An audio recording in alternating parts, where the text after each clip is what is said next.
के विषय में विश्व के तमाम बहुत से भविष्यवक्ताओं ने इस चीज के लिए भविष्यवाणियां की थी। और हमारे तो परम पूज्य स्वामी जी महाराज और महान संत सम्राट जी ने हजारों भविष्यवाणियां कर दिया था, लेकिन समय की इंतजारी हो रही थी। 1 मिनट की बात, उसके बाद भैया जी का सीधा संदेश होगा।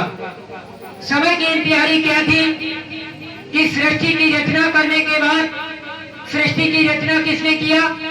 3 लोक के मालिक, जिनको सभी लोग कहते हैं ईश्वर भगवान, गॉड, अर्थात निरंजन भगवान। निरंजन भगवान सतपुरुष जो पिता है, उनके सबसे छोटे पुत्र हैं। उन्होंने तीनों लोकों की रचना करने का आदेश किया।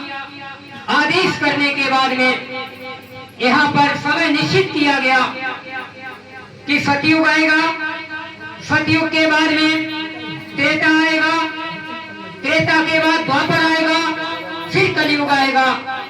लेकिन यहाँ पर थोड़ा सा समय का चक्र बदल दिया महात्माओं ने। वो समय का चक्र क्या बदला कि जैसे भारत के अंदर में ऋषियों मुनियों के अंतर्गत एक घटना छोटी सी हो गई थी, अहिल्या माता को छल लिया गया था।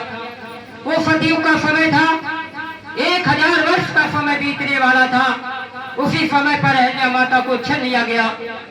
जब छल लिया गया तो अहिल्या माता ने सारे पृथ्वी के जितने भी, चाहे पृथ्वी के अंदर हो चाहे तंद्राओं गुफाओं में हो, सारे ऋषियों मुनियों से महात्माओं से प्रार्थना किया कि मेरा ये जो श्राप है 1000 वर्ष का सतयुग में, इसके बाद त्रेता वर्ष, वो द्वापर वर्ष, इसके बाद त्रेता में राम आएंगे तब मेरा उद्धार होगा। इसको मेरा श्राप मुक्त कराइए। है ऋषियों, है महापुरुषों, है महात्माओं। महात्माओं ने देखा गौतम ऋषि के श्राप को मुक्त नहीं किया जा सकता है।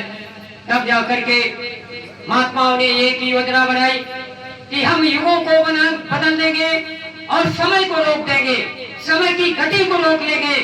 तब जाकर के हम अहिल्या माता एक देवी का उद्धार कर देंगे। वो समय रोका गया ऋषियों मुनियों के द्वारा। जहाँ पर 1000 वर्ष का सतयुग आने वाला था, वहाँ पर ऋषियों मुनियों ने उस सतयुग को रोक लिया।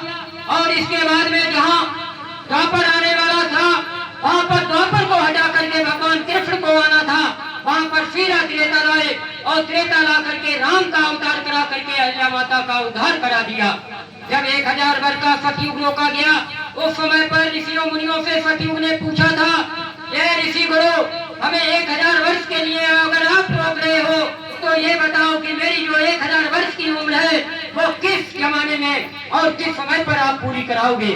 तब जाकर के ऋषियों ने कहा कि ये सतयुग महाराज, तुम्हारी उम्र को हम कलयुग में पूरा कराएंगे और कलयुग में उस समय पूरा कराएंगे जब कलयुग में अत्याचार होगा, अनाचार होगा, पापाचार होगा, व्यभिचार होगा, माँ बहनों की पहचान खत्म हो जाएगी, धर्म की पहचान खत्म हो जाएगी, छोटी बच्चियां नहीं बचेगी। ऐसी स्थिति में ऐ सतयुग महाराज तुम्हें कलयुग में लाऊंगा और धर्म की स्थापना करके धर्म राज्य को स्थापना करूंगा। तो फिर सतयुग खड़ा हो गया। सतयुग ने कहा कि महाराज, कलयुग तो 4,32,000 वर्ष का है, उस इतने समय के बाद में मुझे लाओगे या कोई आप समय निश्चित कर रहे हो इसके लिए जो मुझे वहां पर स्थापित करोगे, सतयुग लाओगे?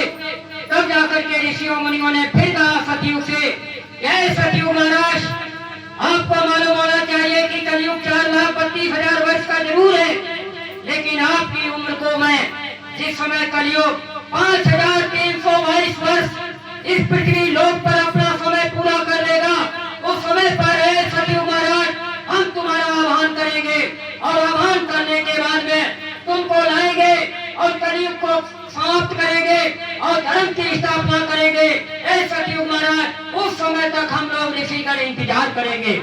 वो समय लागू हुआ उन ऋषियों मुनियों के संकल्प से कि कलयुग में 5,322 वर्ष जब समय बीत जाएगा तो सतयुग की व्यवस्था का, धर्मराज की व्यवस्था का, राम राज की व्यवस्था का इस पृथ्वी लोक पर वो कार्य शुरू होगा। वो समय कब बीता आपको मालूम होना चाहिए कि इसी 9 जून 2026 को 5,322 वर्ष जब महात्माओं ने इंतजार कर लिया, तब जाके महात्माओं ने आदेश किया कि मेरा समय का इंतजार समाप्त हो गया है और कलयुग का भी संकल्प पूरा हो गया है। 5,322 वर्ष इसका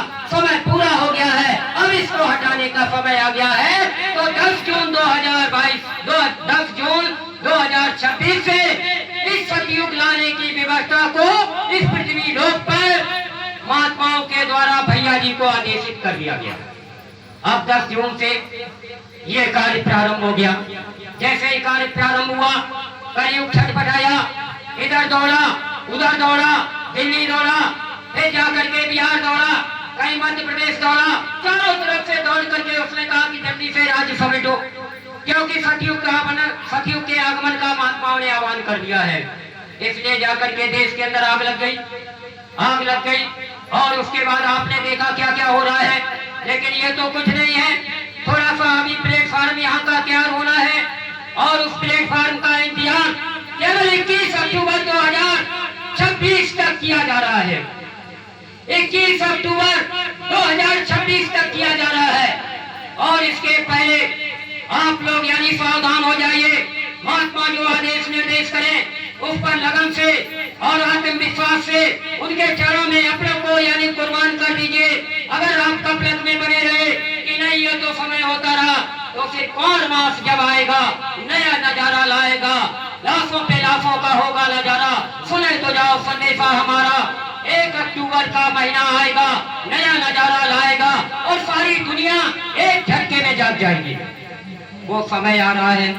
इसलिए भैया ने कहा है कि थोड़ा समय का इंतजार करो और 9 जून 2027 तक ये सारा काम आपके बीच में होने जा रहा है।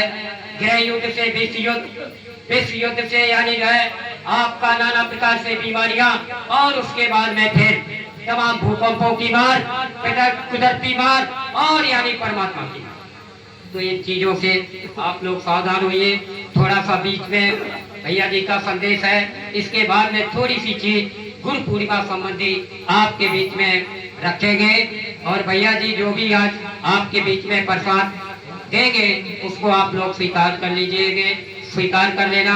और जो गुरु दक्षिणा है गुरु पूर्णिमा की वो आप लोग अभी और कल सुबह और सुबह नहीं अभी गुरु के लिए, क्योंकि समय नहीं अगली गुरु पूर्णिमा हम लोगों को मिले अथवा न मिले, क्या होगा क्या नहीं होगा ये स्थितियां तो सामने से गुजरना होगा। इसलिए इसी गुरु पूर्णिमा पर हम अपने जीवन का आखिरी संकल्प करने के बाद में गुरु के चरणों में हम अर्पित कर दें और संकल्प ले लें कि बस आज के बाद मैं यानी किसी जगह पर और किसी प्रकार से अंतर्गत से भटकूंगा नहीं। जो भी मेरे पास तन है वो आपका है, क्योंकि इसी के बीच में सारी बैंकों का दिवालिया होने जा रहा है। 9 जून 2027 तक आपका करोड़ों रुपया है, लाखों रुपया है, ये ऐसे चला जाएगा चुटकियों में। आप हाथ बढ़ते रह जाओगे। स्वामी जी महाराज ने कहा था चंडी सबका धन यानी जो है खत्म कर देगी, पूंजीपत समाप्त हो जाएंगे, अरबपति समाप्त हो जाएंगे।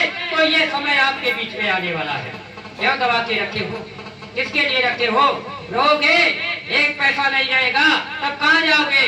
तब कहा था 1.5 कोस तक आप यानी 2-2 कोस तक भाग करके उन महात्माओं की शरण में जाओगे, तब जाके आपको कहीं रक्षा कवच मिल पाएगा। इसलिए पहले से रक्षा कवच उन्होंने बना के दे दिया है, आप ले पाओ अथवा न ले पाओ ये आपके ऊपर है।